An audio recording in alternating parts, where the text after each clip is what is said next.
They got so much money to spend. I did a little piece that's up at 710sports.com if you want to go read it. And I'm trying to I was trying to essentially prove the point that I had made that a lot of people are arguing with, by the way, that this is the most important offseason in the history of the Mariners. And honestly, I don't mean it with any disrespect to what happened in the mid-'90s.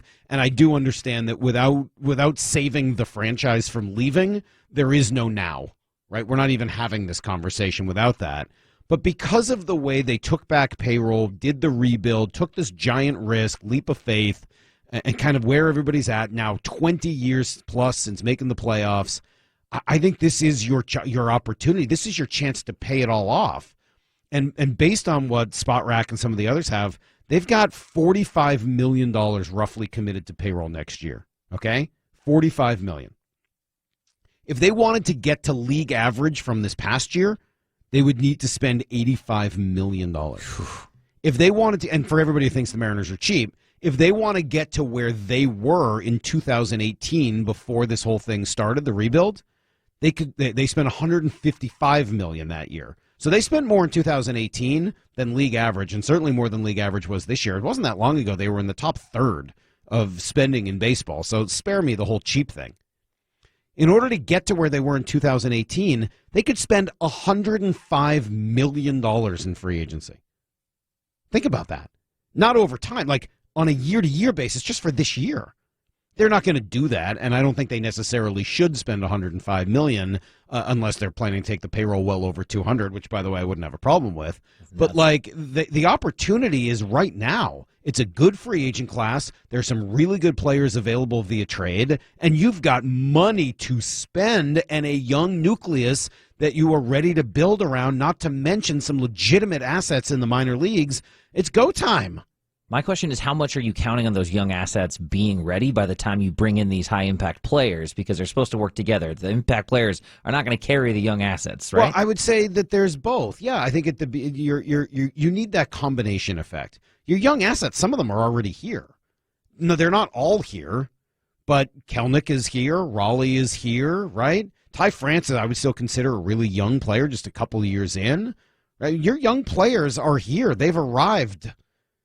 Julio's supposed to be here next year. Your young pitchers, you already got a chance to call one of them up in September in Matt Brash, but the rest of that crew, we believe that they will pitch for the big league club next year at some point. Think so, right? But aren't those also pieces that could be trade? They could be, but I guess my point is, like, you're ready. Yeah. And so if you add in the free agents this year, whether it's Semien or some pitching or Chris Bryant or whatever it is, whatever guy it is you like that you think they should bring back, like, you're now at the point where you have the different layers that you need. You have veteran talent, you have mid-level talent, you've got very young talent, and then you've got the waves of young players below them in the minor leagues that can either be used to go get what you need or to fill in and be ready and continue this thing so that it's not just a 1 or 2 year run. You actually build something that is sustainable, and that's what we've seen specifically in Houston more than anywhere else. I'm glad, sustainable you said product. it that way, because that's what I was worried about. Is it sounds like we're going to do what the people who say same old Mariners do, is trade off all the prospects, get old people, and then not get to the playoffs. No, I don't think so. But I would be shocked if they didn't trade some of the prospects. Sure, and that's why I have a hard time, like, in my head, falling in love with these prospects that we've been hearing so much about. Here's the problem with that same old Mariners take from people. And this is why it is the dumbest phrase in Seattle. If you trade off the young players for old ones, then they say, well, same old Mariners, you're just trying to, just want these old guys who don't do anything, and everybody you bring in, you trade away all your best prospects. Okay. Well, if you keep all the prospects and don't go after the high-priced veterans, same old Mariners just being cheap again, and they just want to use the young players because they don't have to pay them, you can't win. It is the dumbest point I've heard. And by the way, that payroll point is dumb. They've been in the top third not that long ago. Yeah, they spent less money over the last couple of years because young players don't cost any money. That's just the way the format works in baseball. If you're in your first 3 years of service time, you don't make more than $500,000 a year. Pretty good money if you can get it, don't get me wrong, but in baseball terms, it doesn't add up to much. So why didn't the Mariners spend a lot of money the last few years? Is it because they were being cheap? No. It's because they were playing their young guys.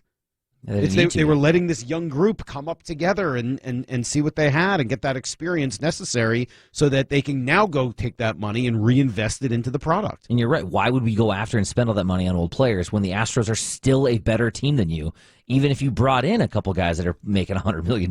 So now I think you're ready to go challenge the Astros. You saw last year that you were close, and what happens if you're able to bring in Semien, Chapman, and a pitcher?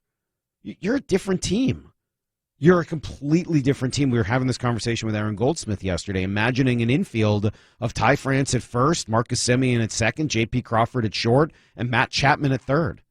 Does that appeal to anybody? Yeah. With Jared Kelenic and maybe Julio Rodriguez and Mitch Haniger and Jake Fraley as your extra outfielder, and now all of a sudden you're not starting Dylan Moore 100 times a year. He's coming off the bench where he belongs and stealing some bags and spotting in at different places. Like, that's the kind of team that challenges for championships.